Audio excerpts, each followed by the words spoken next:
Hey everybody, welcome back. So this is part 15 of the LS swap into this 1976 C3 Corvette. If this is your first time viewing my channel, go ahead, click on the playlist, and it has everything that has gone into this car up to this point. Also check out the description in the video because I have a full parts breakdown as far as what we bought to get to this point. All right, so today is June 14th. It's Saturday before Father's Day. Last video I think I posted on this was back on May 5th, right? So it's been about 6 or 7 weeks before I posted, since I posted a video on this car. There's been a lot of stuff going on. Mainly it's just, I've been working on cable management and then front accessory drives. I installed a Champion 3-core radiator in there with the E-fans, and then installed a pulse generator for the speed output to be fed into the ECU. We'll talk more about that, and then speedometer cable and cable management, and then really just kind of making everything nice and neat, and radiator hoses, and then last but not least, exhaust, right? So this is one of the main reasons why there has been an update on this car in like 6 weeks. I've been dealing with getting exhaust on this car for 5 weeks. It took 3 shops before it finally got done. First shop, I made an appointment and brought the car to him. And before I made the appointment, I said, "Hey, this is what's going on. It's an LS swap in a C3 Corvette." The guy says, "Yep, no problem, whatever." Or the guy that took the appointment said, "Yep, no problem, whatever."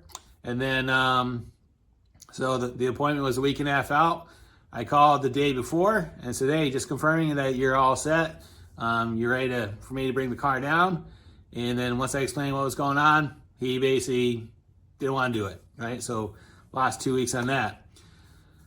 So I called another shop in my town, right? And basically explained the same situation. Said, "Hey, it's a C3 Corvette, blah, blah, blah." And say, "Hey, this is what's going on. Now let's swap. I want a 2.5-inch exhaust from basically the down tubes all the way back to the bumper and everything else." And the woman who took the appointment said, "Yep, not a problem. We can do that for you." 2 weeks out, so I bring it down that day and go to the shop. And she goes, "All right, yeah, you can drop it off." And then I said, "Well, can I just talk to the individual that's going to be doing work, because I want to talk to him and basically tell him what I'm looking for." And then the guy walks over, he looks at the car, he goes, "What's that doing here?" And I go, "Oh, shit, that's not a good sign." And I explained what's going on, and he looked at me like I had 5 heads, and he goes, "Well, who made the appointment?" And I go, "It was your wife." And basically he looked at his wife and says, "We can't do that. We're basically, we're not equipped to do it." So again, another 2 weeks lost. So now we're at shop 3, 4 weeks later, right? So the reason why I've been wanting to go to an custom exhaust shop is because of all the kits that I've read online from either from Pipes Performance, Corvette Central, Magnaflow, whatever. They all, if you all read the forums on them and the installations, they all say, you're just better off bring the car to the shop and just basically have them do it from scratch. So same thing. Went to it, made an appointment for an exhaust shop. They say they specialize in custom exhaust work. Bring it there. And I was there for 3 days, right, before they even looked at it. And then they said, "Well, we're looking at it, and, we want to get you, we can put a Magnaflow system on there, blah, blah, blah." And without labor, she quoted me $1,400 for a Magnaflow exhaust, just for the kit. And I go, "No, I'm not doing that, because you have $1,400 for the kit, and then your labor, and who knows what they're going to charge me, right?" So I said no, and so I said, "You know what? Let me just go source out a kit." So what I did is I reached out to Corvette Central, yep, and basically I bought one of their manual bent 2.5-inch kits that basically goes from the bumper all the way up to the original connection point on the L82. But my point, all I wanted to do was get up to the cross member, and then they can fabricate the last 2 or 3 feet home to the down tubes on the LS, right? So basically I ordered the kit, took 5 or 6 days to get it in, and then it took them 2 or 3 days to fabricate it, right? They still charge me quite a bit on labor, more than I was expecting. I'll just put it that way.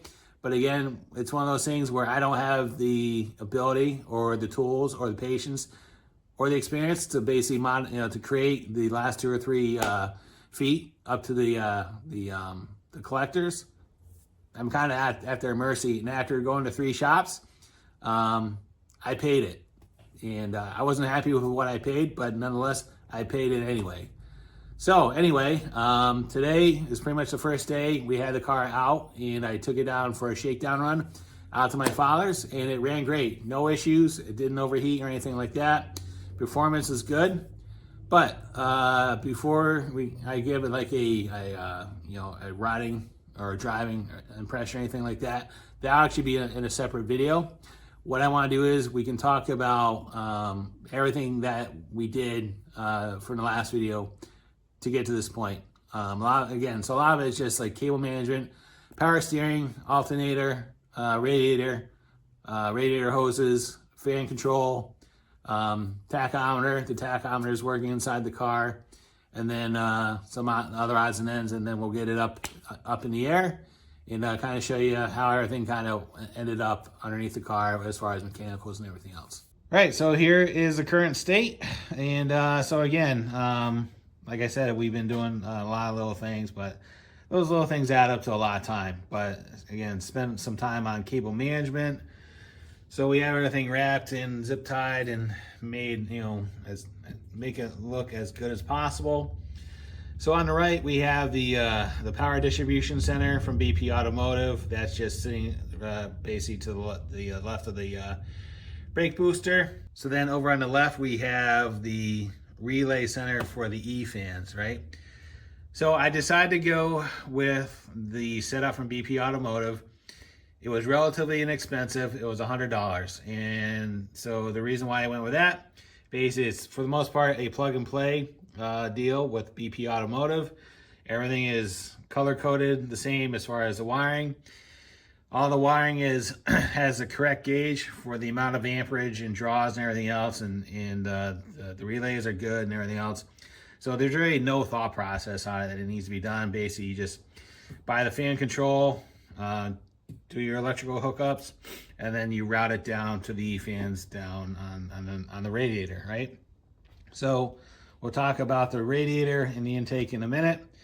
But as far as throttle cable, I bought a cable from Motion Raceworks, and it's a pretty slick setup, and it has adjustable fittings on either end, and basically you just route it over and it goes into the existing grommet on the car, and right now I have it under the distribution box from BP Automotive.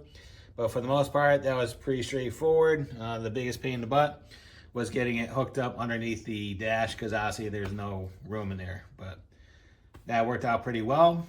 As far as the alternator, again, if you watch the other video, we used the front accessory mounting kit from LS Simple, and again, that is the alternator from the Silverado, and with the harness from BP Automotive, you don't have to do any splicing, no resistors or tricking a load on it. Basically, you plug it in, and then the distribution box senses a load, tells the alternator to charge, and it's literally just plug and play.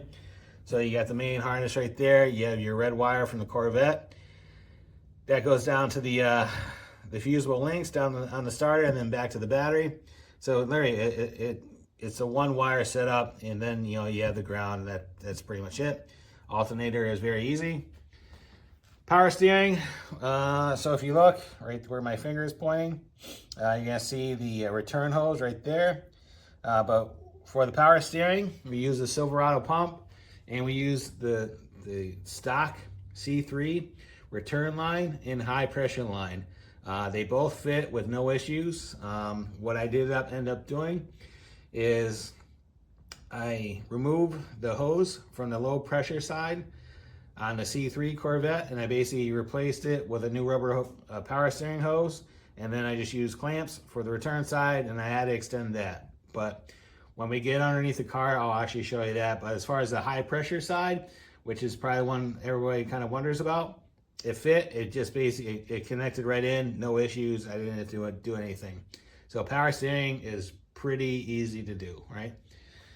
As far as the intake, so what we're looking at is a intake, well, a filter intake, whatever you want to call it, that's originally designed for a Pontiac GTO. I think it's 02 and 04. A company called Ram sells it, and it actually works out pretty good because it actually, even though that's originally designed for a Pontiac, it fits right over the core support, and it tucks in underneath the hood, and there's no issues with clearances or obstructions or anything like that. So if we look, you can see there is a air channel.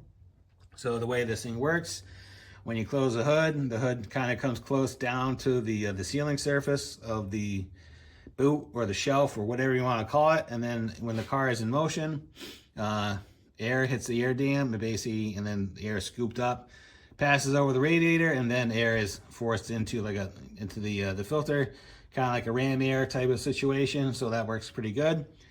But the main advantage of this setup is it's for air intake temperatures, right? Or intake air temperatures, whatever you want to call it. Because people that have done this swap before, they'll actually either run the intake to the left or to the right behind the radiator. And if you have a C3, you know how much heat these things generate. And with that intake sitting behind the radiator, all you're doing is getting hot air blown across the radiator, and basically then it's injected or force fed into the intake, and basically that creeps up the temperatures on the intake air temperature, and as a result the ECU pulls timing, which basically takes horsepower away. So by doing that, we are able to keep the temperatures on the intake down, and the ECU doesn't pull timing. So that worked out pretty well.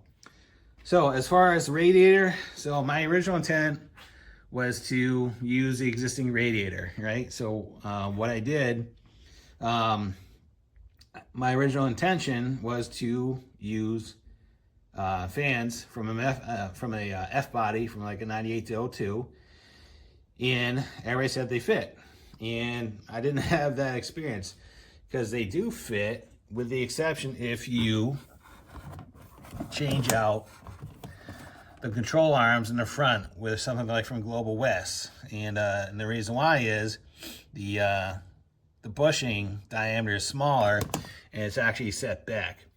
And when it's set back, you have more clearance for the fans. So if you look right down there, these fans are relatively shallow, and if you look, you can see that the fan is pretty close to the bushing down there. So because of the clearance, the F-body fans were too thick and they wouldn't fit. So I bought those, and then I immediately sold them. All right, so what we're looking at is the driver side upper control arm, right? So if you look, the left-hand fan is just barely touching the control arm, the bushing, right? So like I mentioned before, the F-body fans, for me, would not fit.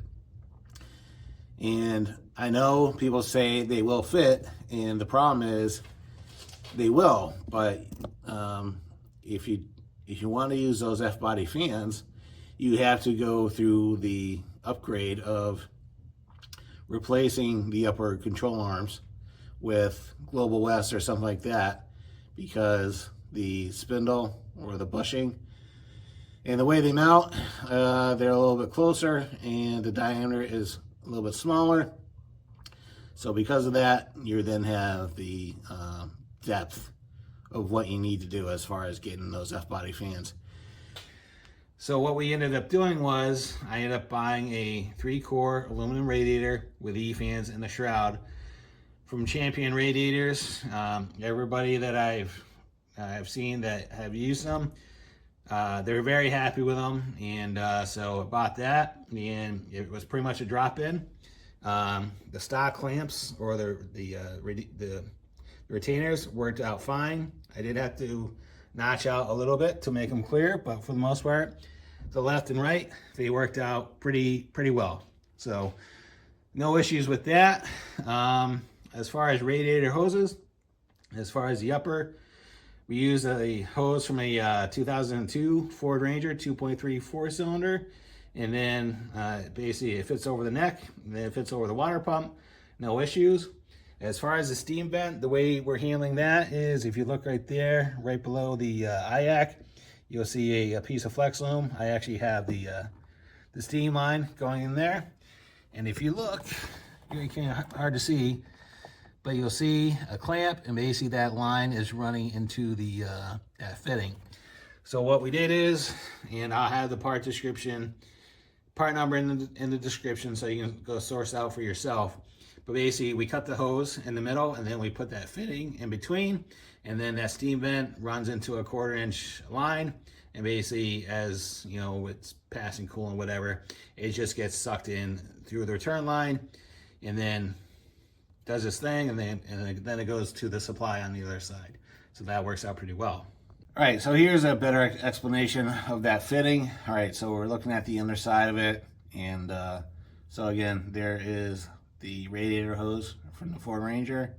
Like I said, we just cut it halfway in the middle somewhere, and then we installed this adapter, which includes the inlet for that vent line, for the steam vent line. Just made the attachment there, and then just fastened it with 2 hose clamps. So then where I look, that's where it attaches to the return of the water pump. So hopefully that gives a little bit better explanation. So as far as a lower radiator hose, I ended up purchasing a flex hose. I believe that one is 19 inches long, and basically it's coming off the lower or the supply on the radiator. It comes up, goes on the pump, no issues. The radiator has all the normal provisions for the tranny cooler, so that worked out well, no issues. And again, the radiator pretty much dropped right in, no issues. It worked out pretty well. Okay, so as far as power steering on the car and adapting the Silverado pump to the C3, there's a lot of questions and everything else, and if you start reading the forums and threads, people make it a lot complicated, more complicated than it needs to be, right? So at the end of the day, it's just a pump that has pressure on it, and basically you just need to make sure that the rack on the hydraulic ram on the Corvette is accepting the same pressure from the pump from the Silverado. And again, power steering pumps, for the most part, especially at GM, they really haven't changed that much over 20, 30 years. So what we're looking at is the back of the pump from the C3, right? And then on the right is basically the fitting and the control valve from the Silverado, right? So all I did was, basically I took the fitting that the line attaches to, then I took the control valve and the spring that also sits down in there, and I basically took those 3 components, and then I went over to the Silverado pump and basically removed all that stuff, right? And there's a spring that goes along that too. Basically removed all that stuff, and basically that's the pressure stack, right? Or whatever you want to call it. And took that out of the Silverado pump, and I took all the guts, those 3 parts, swapped them over to the Silverado pump, hooked it up, and everything works great. There's no issues with the steering feeling overboost or anything like that. It's the right pressure. There's no noises, and most important, there's no leaks. That's all I did for the power steering. It was relatively easy. What we'll do is we'll get the car up in the air, and I'll give you a better shot of basically all the mechanicals that we're talking about. All right. So as far as power steering, so what we're looking at is the high pressure and low pressure hoses as they go into the hydraulic ram. If you have a Corvette, you're pretty familiar with the constant leaking issues with fluid out of the ram. That shouldn't be any surprise to anybody. So we're looking at the Silverado pump. So again, there's a high pressure line, and there is the fitting that I told you about previously. So again, no modifications other than putting the fitting from the C3 power steering pump in there to accept that line. Once I did that, it pretty much, again, it kind of fell in place.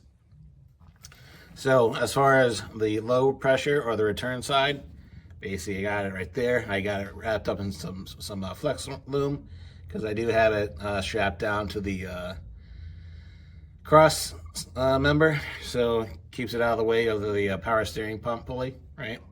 But again, I just had to tweak the pipe on the power steering pump just to kind of get it in alignment.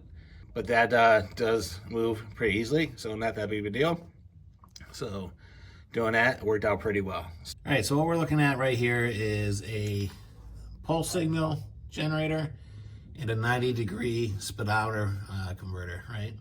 So if we go above the pipe here, you'll see the other side of the pulse generator, and then we have the speedometer cable, which goes to the speedometer in the car, right? So if you're wondering what that is, right, you need that to tell the computer that the car is in motion, right? If the car has no idea that it's moving, if you're just driving it, and it goes from 2,500 RPM down to 900 or whatever the idle speed is, within a certain amount of time, the computer is going to have no idea what's going on, and it's going to run into drivability issues. It may stall, or just bad idle, or whatever. So what you need to do is you need to install a pulse generator. So what we're looking at is, on the left-hand side is the pulse generator. We bought that from Dakota Digital, and there will be a part number in the description. And then, because of clearance issues and everything else, I installed a 90-degree speedometer adapter. So basically, it just converts the orientation from coming out straight, makes a 90-degree turn, so the pulse generator can sit up there and basically be out of the way of everything else. So as far as the wiring for the pulse generator, it just hooks up into the vehicle speed sensor that's already on the EFI swap harness. So it's pretty straightforward. And what you can do is, if you have a OBD2 reader and using something like torque, you can actually monitor the speed on the output. So, and I've been doing that over the past day, and it works out pretty well. So, but that's what you need to do as far as letting the computer know that the car is in motion. All right, so as far as the exhaust, we're looking at the passenger side. So again, there's the original down tube from the Silverado, and basically that's where they grafted on. It built it back. So if we look, it goes through the cross member on both sides, and then it leads down like it normally would. And then we'll get another shot as far as the mufflers as they exit. While I was in there, I also had them replace the transmission mount, because they were already in there and they had to do it anyway, so I had them do that. But looking at the exhaust, they kind of did exactly what I told them not to do. If you look, it's completely welded on both sides of the cross member, which, it's great as far as stability and it being sealed and everything else, but as far as serviceability, not great. So if I ever have to, work on the trans or anything, it's not going to be a fun time. So, not too happy about that. And it's also welded where the muffler's on. So if I ever have to drop the tank, that's also a issue. Again, it's a 44-year-old car. It's expected that you have to do some maintenance on it, and with the exhaust the way it is they kind of locked me in. All right, so here you go. Here's the back half of the exhaust. Again, this was made by Corvette Central and installed by a local company in my town. And Corvette Central actually supplied clamps on those two connections, and they're designed to be slip fit. But for whatever reason, the installer decided to weld them in. So the issue is, if I ever need to drop the tank, right, it's going to be a challenge. So, because now these things are mounted pretty rigidly, I may be able to move them if I drop them off the hangers at the midpoint. Not sure. But again, they kind of did exactly what I told them not to do. I told them I really wanted the ability to remove the back half of the exhaust in the event I ever had to get at the tank. Yeah, I'm not too happy with that. Again, I will have to talk to them. So, but anyway, that is the Corvette Essential 2.5 inch manual bed exhaust system. Sounds pretty good. I'm very happy with it. All right, so moving into the car, one of the goals was to have all the gauges work. So on this car, the ammeter or the battery gauge never worked. So I'm not worried about that, but we wanted to make sure that the water temp gauge worked and the oil pressure gauge worked, as well as the fuel gauge. The clock, if you have a C3, they never work, so that's to be expected. And then the tach, right? So other than the battery gauge, right, which has never worked before, we also have the check engine light, right, which is, we talked about the installation of that. And then we have the tach. So what we'll do is we're going to start it up.